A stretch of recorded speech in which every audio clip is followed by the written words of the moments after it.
महोत्सव में शामिल हुए, क्या कुछ कहना चाहेंगे? ये बिल्कुल सरहुल हमारा प्रकृति का महापर्व है और इस पर्व को हम लोग धूमधाम से मनाते हैं और हमारी सिल्ली में खासकर विशेष तरीके से मनाया जाता है। और ये हमारा सौभाग्य है कि आज हम हैं लोगों के संग और ये काफ़ी खुशी का पल और खुशी की अनुभूति हमें मिलती है।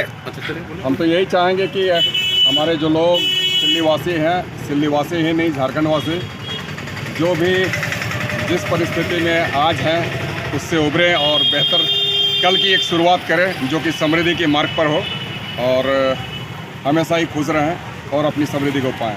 जेटेट अभ्यर्थी सड़क पे हैं, आप भी हम हेमंत सरन की वाइफ के साथ थे उस दिन जब महिला लोग मिलने गई थी जेटेट अभ्यर्थी, रिजल्ट कब आएगा? जी बिल्कुल, आने वाले दिनों में चूँकि हेमंत खुद ही गंभीर व्यक्ति हैं और कल्पना मैम से बातें हुई है, आने वाले दिनों में हम समझते हैं कि जितनी जल्द हो सके इसका सार्थक परिणाम निकलेगा।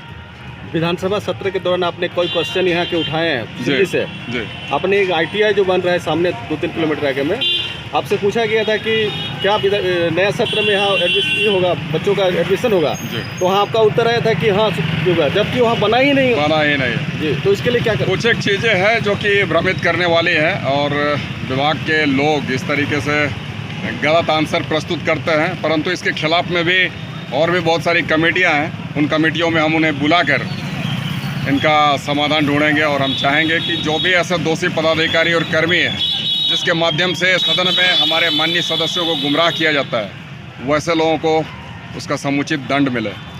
हकीकत पंचायत में 48 मनरेगा के तहत कुआं बना है और कुआं ज़मीन स्तर पर बना ही नहीं है, बावजूद आप संतोषजनक कैसे उसको मान लिए? संतोषजनक हमने नहीं माना है, लेकिन चूंकि विभाग का आंसर हमें प्राप्त हुआ और डिबेट में नहीं आ सका, चूँकि हमारे जो क्वेश्चंस होते हैं अगर डिबेट में आते हैं तो हम लोग बखूबी बेहतर तरीके से उसको हम लोग वहाँ पर डिबेट के क्रम में लाते हैं और समस्या का हम समझते हैं कि समुचित समाधान हो जाता है, परंतु ये डिबेट में नहीं आया जिसके कारण सिर्फ हमें लिखा आंसर मिला है।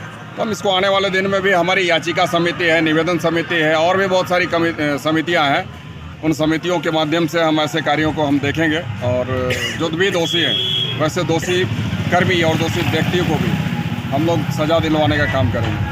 अमित जी, हाल के दिनों में कई आपराधिक घटना घटी, चोरी घटना घटी है, लोगों में दहशत का माहौल है, लेकिन आप विधायक होते हुए कोई ये नहीं करें, लोग यही चर्चा करते हैं। जी, हम तो यही कहेंगे अपराधी किसी जात और मजहब को स्वीकार नहीं करते हैं, वो किसी जात मजहब से नहीं है। अपराधी होते हैं और अपराधियों में भी कानून का भय दिखना चाहिए। इसको लेकर हमारे यहाँ के जो थाना के इंचार्ज हैं और जो यहाँ के DSP हैं उनसे हमारी आज ही बात हुई है। हमने भी कहा है कि यहाँ पर अपराधी बेलगाम हो चुके हैं और ऐसे अपराधियों को कहीं ना कहीं सज़ा तो मिलनी चाहिए ही चाहिए।